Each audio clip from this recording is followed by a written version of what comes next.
So Epic Games has made one of my favorite games, Rising Storm 2 Vietnam, free on the Epic Games Store. And along with that means that there is going to be a lot of new people that are going to be picking up this game and playing it because, well, it's free. Who doesn't like free stuff? But I've been playing the game for over a year now, and I kind of want to pass on some of the things that I've learned. And bear in mind that these are 10 tips for very, very beginners. Like, I'm talking about if you pick this game up recently and you know nothing about it, these 10 tips are for you. So if you know you're experienced, you might know a lot of the things that are already on this list, but you know what, you might see something and you might learn something. Anyways, let's get into the video. Alright, so tip number 1 is to make sure to press the T key when you spawn. There is this bug, I think it's a bug, in the game where you spawn and your HUD will disappear and you will lose access to important information such as your compass, what quadrant you're in, and the firing mode of your weapon. So turn it on, and just by doing that you have to press the T key. So for the second tip, I want to explain how the reload function works in this game. So I'm using the XM17,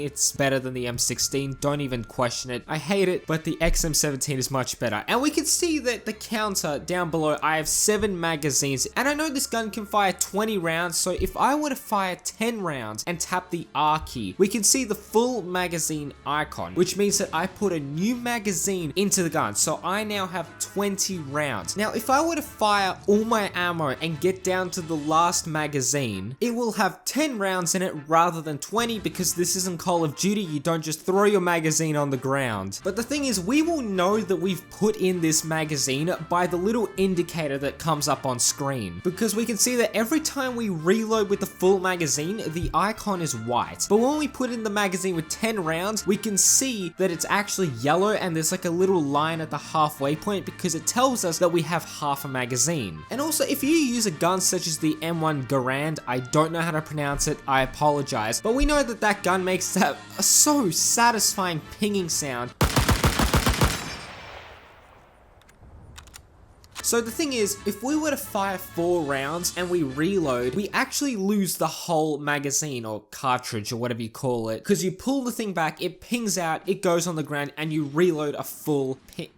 You know, I don't even know what this thing is called. I'm sorry, I apologize. But basically, you put in a new cartridge, so now the gun has a full set of ammo, but you lost the old one, so the counter still goes down regardless. However, if you don't like this feature, you can disable the little magazine icon with text instead. I prefer the magazine icon primarily because I can see it in my peripheral how much ammo is in the magazine, but I mean, it's just up to your preference really. Oh, and you also want to go into your settings and enable automatic reload. That just means once you've fired your whole magazine, you tap the fire button, the gun will automatically reload for you. That is just a very good feature that has saved me countless times. But anyways, moving on. So the third tip is, if you use the revolver, and not many people actually know this, but when you use this weapon, it has a lot of kick, and actually everyone does know that, which makes it, I'd say, really hard to use at long range or trying to be accurate and land shots. So instead, before you fire the weapon, press the X button. This will actually pull down the hammer, but you'll notice that when we fire, the pistol is actually a lot more accurate. However, this also means that our rate of fire is slower. If you play Counter-Strike, you'll know that you have the revolver, which not many people uses. I don't know anyone that uses it because the Deagle is just so much better. But you'll know that there's 2 firing modes, one where you're more accurate but with a slower rate of fire, and one where you're really fast at shooting. But the X button can also be used to change the firing mode on your weapon, such as switching from automatic to semi-automatic mode if you want to fire at long range, or you don't want to end up like Lisa Simpson firing full auto.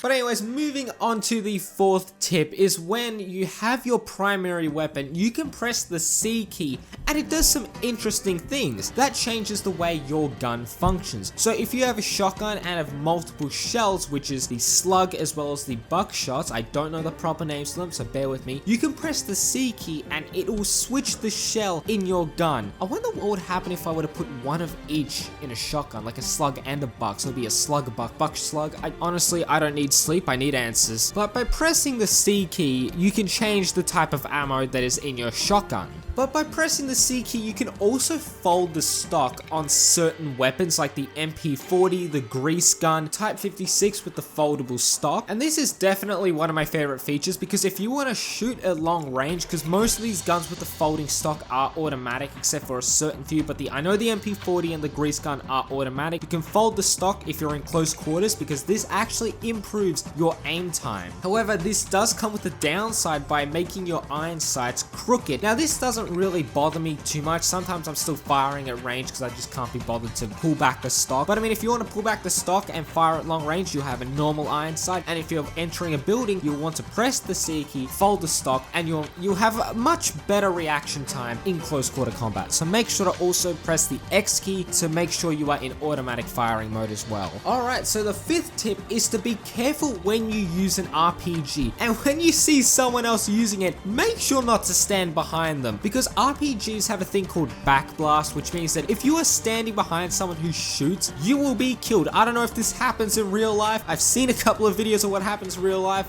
and I don't know if you die, but I mean, in this game, you do die. And you know what? One of my friends actually got the game recently from the Epic Games free game sale, and basically, he gets an RPG. I told him, be careful, you're gonna kill someone. And you know who he kills? He kills me. I was standing behind him, he didn't check his surroundings, and he shot, and he killed me, and I was not happy about it. And this also happened when I was a noob. I didn't actually know they had backblast, and I had spawned in a Vietnamese tunnel, North Vietnamese tunnel, and I shot a rocket as soon as I spawned, not knowing that two teammates had spawned behind me, and I ended up killing them. Alright, so the sixth tip, I can't pronounce that word by the way, sixth, I can't pronounce it. But anyways, it's to be careful of white smoke. And what I mean by this is that some white smoke is from a smoke screen, or it can be from a white phosphorus grenade, which is equivalent to walking into a napalm strike. It will burn you alive. Now the way you can tell the difference is that if you look in the sky and see white lines, this means that it is a phosphorus grenade, and to steer clear.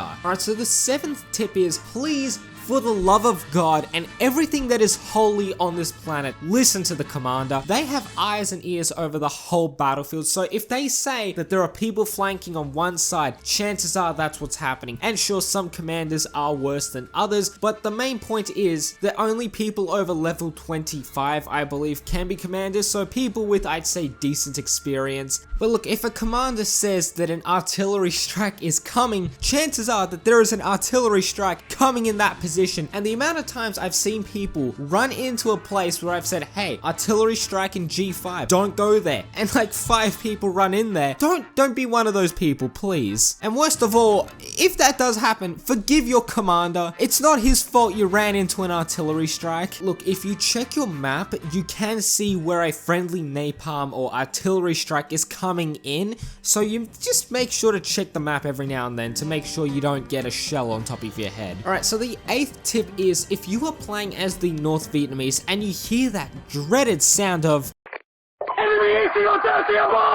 Alright, no, an AC-130 isn't in the air ready to rain down 105mm shells of pain, but okay, it's a spooky gunship. But look, it fires its minigun, and it can only be countered by the North Vietnamese commander calling in an anti-airstrike, but there's also another way to counter it. If you prone on the ground, you'll see these leave icons or fern icons appear around the screen. That means you can't be detected by recon planes, scouts, as well as a spooky gunship. If you crouch, if you stay stationary when crouched, the same thing will happen, but once you move when you're crouched, then the ferns disappear. But you can only move if you're prone, and you won't be shot at. Also, next time you check your map when a friendly recon plane goes up, just make sure that those are people that are standing and don't have the ferns. That doesn't take into account people that are hiding or camping in a spot, which is also why if you do intend on camping somewhere behind a corner like a make sure to crash when you do so the radar doesn't detect it. Alright, so the 9th tip is, if you find yourself a squad leader, now I don't want to be mean or anything, but your one and only purpose in this game as a squad leader is to be a spawn point. If you're playing as the US or Southern Forces, Australia, South Vietnam, all you have to do is stay alive and get as close as possible to the capture point. This allows your teammates to spawn close to your objective and they don't need to travel half a kilometer to it. If you're playing playing as the northern team, make sure to use your Matic to place down a spawn point. And also, don't forget to use your smokes and your binoculars to mark fire coordinates so your commander can actually use their artillery, because this isn't a game like Call of Duty where you can just pull out a laptop and just like place a stealth bomber marker anywhere on the map. You need to rely on your squad leaders to actually place markers for you so you can click these areas so you can launch an artillery strike. That is why it is very important that squad leaders actually do this and make sure they are actually putting them in really good spots for the commander. Alright, so the 10th and final tip is, if you team kill someone, make sure to say sorry in chat, because it's just common courtesy. In this game, chances are you will team kill a lot. And quite frankly, if it happens and most people really don't get angry over it, primarily because you might run face to face into someone and panic shoot them. I've done it, you're gonna do it, and the next person's gonna do it. Or you know, you might shoot someone over 100 meters away because the blue icon or red icon, depends what you set it as, doesn't appear. So you shoot them and they die. Just say sorry, and if they choose not to forgive you, then, you know, there's no point getting upset over it. It happens. Just try not to do it again. But yeah, this concludes today's video. I hope you guys enjoyed it. If you did, please leave a like and subscribe to this channel. Anyways, my name is Tan2, and I will catch you guys in the next video. Peace.